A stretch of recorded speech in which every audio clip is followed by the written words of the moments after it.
चाहिए पिछड़े वर्ग के लोगों को, अति पिछड़े समाज को। मौर्य जी यहाँ बैठे हैं, प्रजापति जी यहाँ बैठे, बिल्कुल साफ कहना हूं, जिसकी सरकार होगी, जिस विचार की सरकार होगी, उसी भाव से काम करेगी।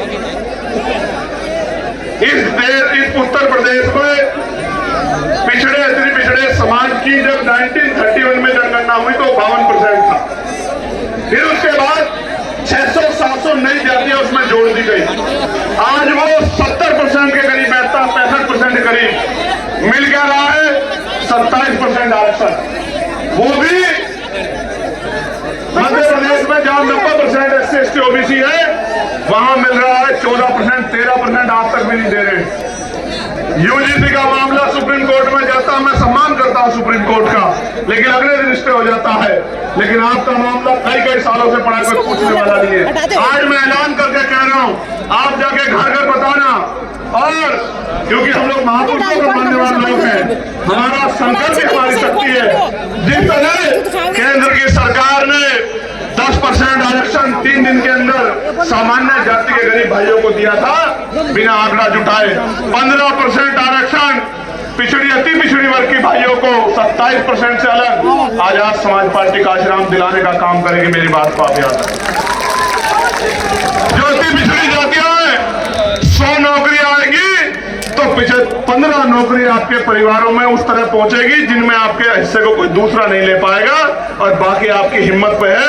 आप पढ़े लिखे, आपके बच्चे जनरल मेरिट या पिछड़े मेरिट में भी जाएंगे तो उसमें भी आपकी नौकरियों का संरक्षण करने का काम हम लोग करेंगे। मेरी बात को आप याद रखें। प्यारे साथियों, जातिगत गणना में ओबीसी का अगर कॉलम जुड़वाना है, ओबीसी की गणना करानी है, ये पता करना है कि ट्रैक्टर किसके पास है, ट्रॉली किसके पास है, बस किसके पास है, 4 पहिया गाड़ी किसके पास है, 2 पहिया गाड़ी किसके पास है, किसके अकाउंट में कितने पैसे, किसके पास कितना बिजनेस है, किसके पास क्या व्यापार है, किसके पास कौन शिक्षित है, किसके पास जमीन, अगर जानकारी करनी है तो जनगणना करानी ही पड़ेगी, और आर्थिक आंकड़े भी उसके जारी करने ही पड़ेंगे। ये तभी संभव होगा जब आजाद समाज पार्टी काशीराम के मेंबर असेंबली में और पार्लियामेंट में खड़े होंगे, तभी संभव होगा, इसके अलावा कोई रास्ता नहीं। प्यारे साथियों, अगर प्रमोशन में रिजर्वेशन SC/ST OBC के कर्मचारियों को दिलाना है, उनके हितों की रक्षा करनी है, तो आपको आजाद समाज पार्टी काशीराम को ताकत देनी है। अगर आपको निजी क्षेत्रों में आरक्षण लागू कराना है, अपने बच्चों की हिस्सेदारी सुनिश्चित करनी है भेदभाव वाले समाज में, तो आजाद समाज पार्टी काशीराम को आपको वोट देनी, क्योंकि आजाद समाज पार्टी काशीराम का इकलौता सांसद ही वहां यूजीसी के गाइडलाइन के समर्थन में सड़क और संसद में लड़ रहा था, दिल्ली जंतर मंतर में लड़ रहा था, बाकी तो आंख छिपा के इधर उधर घूम रहे थे। प्यारे साथियों, जो दुख तकलीफों में आपके नहीं हुए, वो कल सत्ता में के अहंकार में आपसे क्या हो जाएंगे, इस बात को आपको समझना पड़ेगा। इसलिए मैं आपसे कह रहा हूं कि आजाद समाज पार्टी को अगर आप कामयाब करेंगे, ताकत देंगे, तो फिर आपकी ताकत मजबूत होती जाएगी। गौर से सुनो मेरे प्यारे साथियों, आप बदलाव की घड़ी आ चुकी है। इस घड़ी का मैं भी इंतजार कर रहा हूं और आपको भी इंतजार है।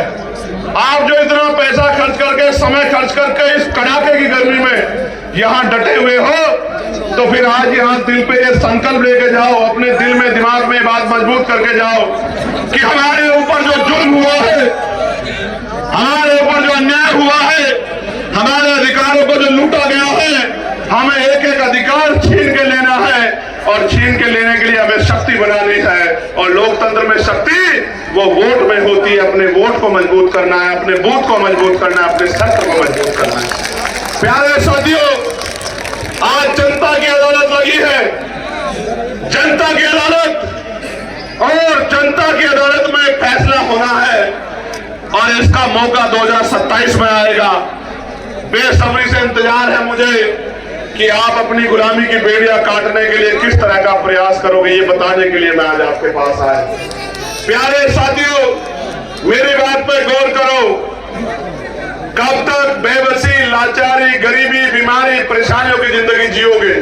एक समय था कि देश आजाद नहीं था, तमाम तरह के व्यवधान थे, तमाम तरह के जो है आपके ऊपर लगाई गई थी, लेकिन बाबा साहब अम्बेडकर ने, मैं इस कहानी को इसलिए कह रहा हूं कि आपको, मेरी नौजवान पीढ़ी को पता लगे कि बाबा साहब अम्बेडकर ने अपने 4-4 बच्चे कुर्बान किए और कैसा समय बिताया।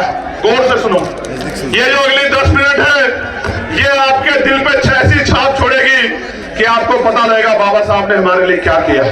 प्यारे साथियों, इस देश में जिसके पास वोट का